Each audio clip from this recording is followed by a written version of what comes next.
each other very well, sparred several times. Mason trying to get physical.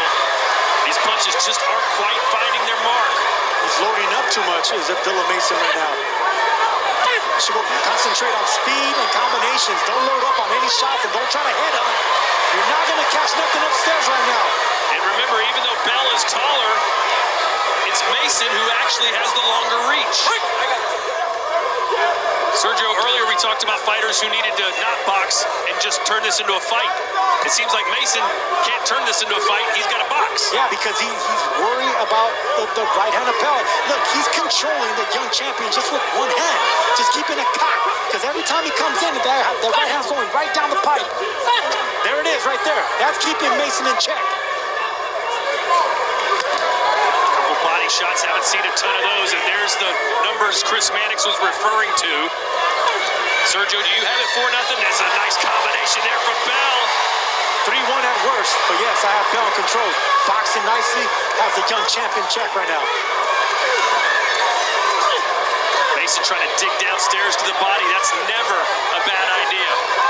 Right now, that should be the only idea by Mason. He should be throwing straight shots, backing him up, and then throwing hooks around the elbows and keeping him in check with short punches. I mean, they're coming from everywhere. You can see that Mason has respect for the punches that are being thrown at him.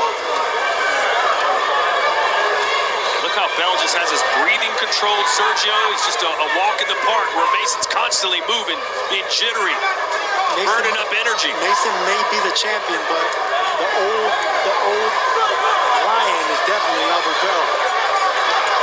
And he manages the time. This is another thing that he does well. You know, he fights like an older fighter, patience. And he slows down the clock, slows down the rhythm, doesn't let the younger fighter get overeager.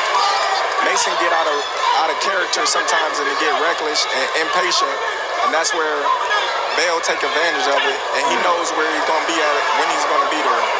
Good body shot on the inside for Bell, and Mason lands a couple of left hands. That was one of the better shots that Abdullah Mason has landed all night long. Albert Bell quick to tie him up, but that was a good left hand. And you can see the crowd jumping up on their feet. They're hanging on every punch from Mason right now. Mason needed that shot just to change momentum in his favor.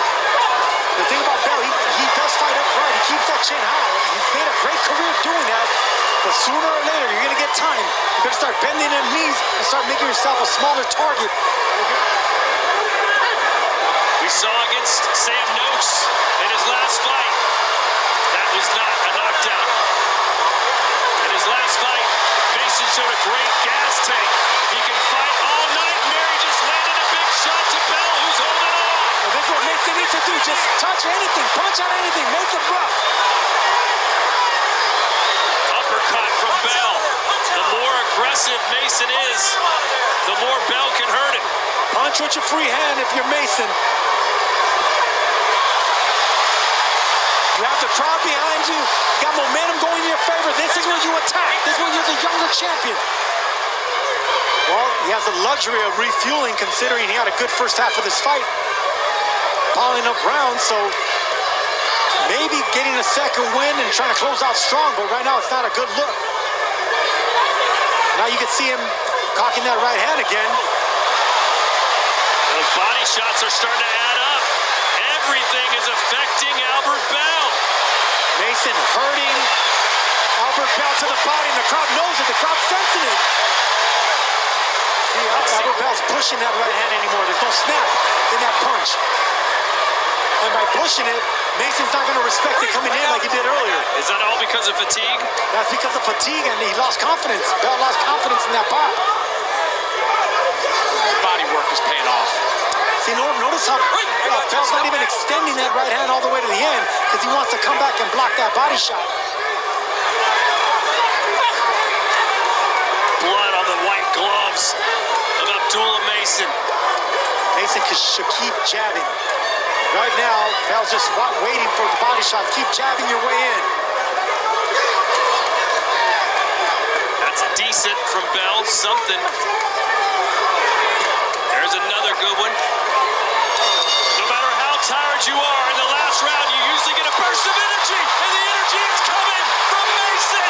That is a knockdown. What a burst from Abdullah Mason out of the corner. Look, he knows he's been control for the first 4 or 5 rounds of this fight, but he also knows he's probably down on the scorecards for the first 5 or 6 rounds.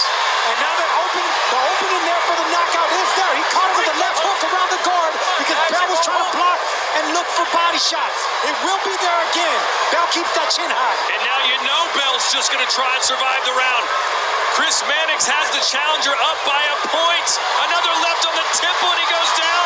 Will they call that a knockdown? That should be a knockdown, guys. And they're stopping the fight. They're stopping it.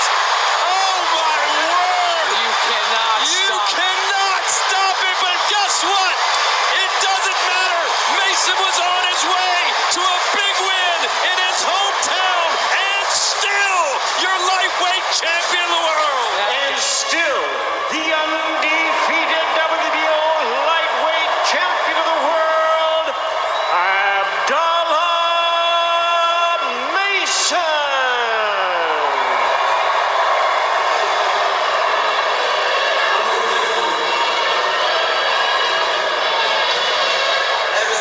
Well, Sergio, Mason said it was his dream to fight in a world title match here in Cleveland. It looked like it was going to be a nightmare after round 6.